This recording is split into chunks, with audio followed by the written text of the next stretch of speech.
जिन जाबाजों ने अपनी जान दे दी, उन्होंने, उनके परिवारों ने मेडल लौटा दिए। चूंकि अफजल गुरु को 7 साल तक सर्वोच्च न्यायालय से निर्णय होने के बाद फांसी नहीं दी रही थी, परंतु सोनिया जी की आंख में आंसू नहीं आए, बटाला हाउस के एनकाउंटर के आरोपियों के लिए आंसू आए। हमने किसी जाकिर नायक को शांति का मसीहा कहने वाले, इशरत जहां को बेटी कहने वाले, अफजल को हालात का मारा कहने वाले, हाफिज को साहब कहने वाले, ओसामा को जी कहने वाले, बुरहान वानी को भटका नौजवान कहने वाले आतंकवाद पे भाषण दे रहे हैं। इसलिए अब महिला की बात करता हूं।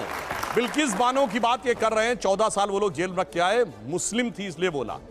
इसी पश्चिमी उत्तर प्रदेश में एक मुस्लिम महिला थी इमराना, जिसके साथ उसके ससुर ने बलात्कार किया और मौलवी ने फतवा दे दिया कि अब आज से वो अपने ससुर की पत्नी और पति की मां हो गई, और जलवाए जलाल से वो मौलवी साहब विद्यमान थे, चू नहीं बोला। ये इनका महिलाओं के प्रति सम्मान था।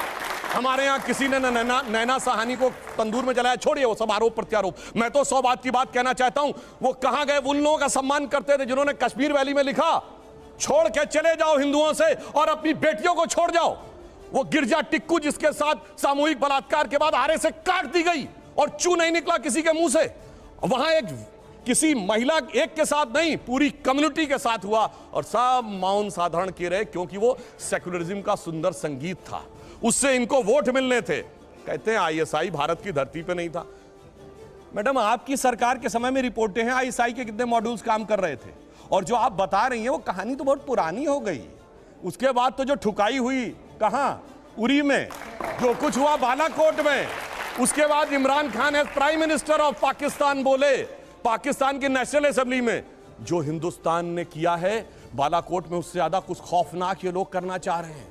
आप ये सोचिए, आप शांति के कबूतर उड़ाते थे और हमने बाज उड़ाए हैं गुरु गोविंद सिंह जी की तरह। और आपने लास्ट में कहा शायद देश 1947 में, 2014 में नहीं, आप 47 से मानते हैं, ये राष्ट्र सनातन है, चिरंतन है, 1947 में पैदा हुआ नहीं है। इसीलिए इस राष्ट्र को कोई अपने को फादर कहने लगता है, कोई क्रिएटर कहने लगता है, कोई राष्ट्र का निर्माता कहने लगता है। ये राष्ट्र वो है। अब लास्ट में एक बात कहता हूं, कर्नाटक बात कही, बिल्कुल अच्छी बात है, पर मैं पूछना चाहता हूं, कर्नाटक में चुनाव परिणाम आए, हम हारे और ये जीते, पर पूछना चाहता हूं, राहुल गांधी जी ने जाकर ये कहा था कि इंडिया में डेमोक्रेसी ऑलमोस्ट खत्म हो गई है, सारे संस्थान अब काम नहीं कर पा रहे हैं। तो मैं पूछना चाहता हूं, 2 सुप्रीम कोर्ट के जजमेंट आए जो आपने कहा आपके पक्ष में आए, उसके बाद अब इलेक्शन कमीशन सही है कि नहीं, ईवीएम सही है कि नहीं, आप डेमोक्रेसी से जीते हैं कि नहीं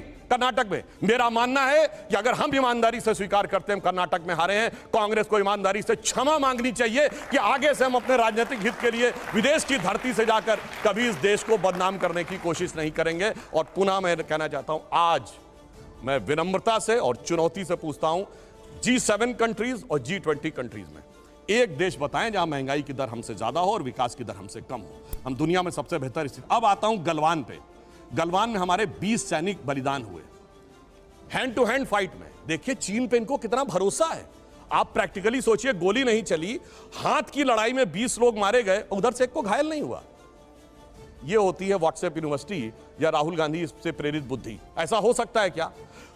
इंटरनेशनल मीडिया ने बताया कि 60 के करीब उनके सैनिक मारे गए, उसने एक घायल की भी सूची नहीं जारी की, पर चाइना के डाटा पे भरोसा है और भारत की सेना पे भरोसा नहीं है। और अगर मैं पूछूं, जो हमारे जवान वहां बलिदान हुए थे वो किस रेजिमेंट के थे पता है आपको? बिहार रेजिमेंट। बिहार रेजिमेंट का युद्ध उद्घोष जानते क्या है? बहुत घनघोर सांप्रदायिक लगेगा आपको।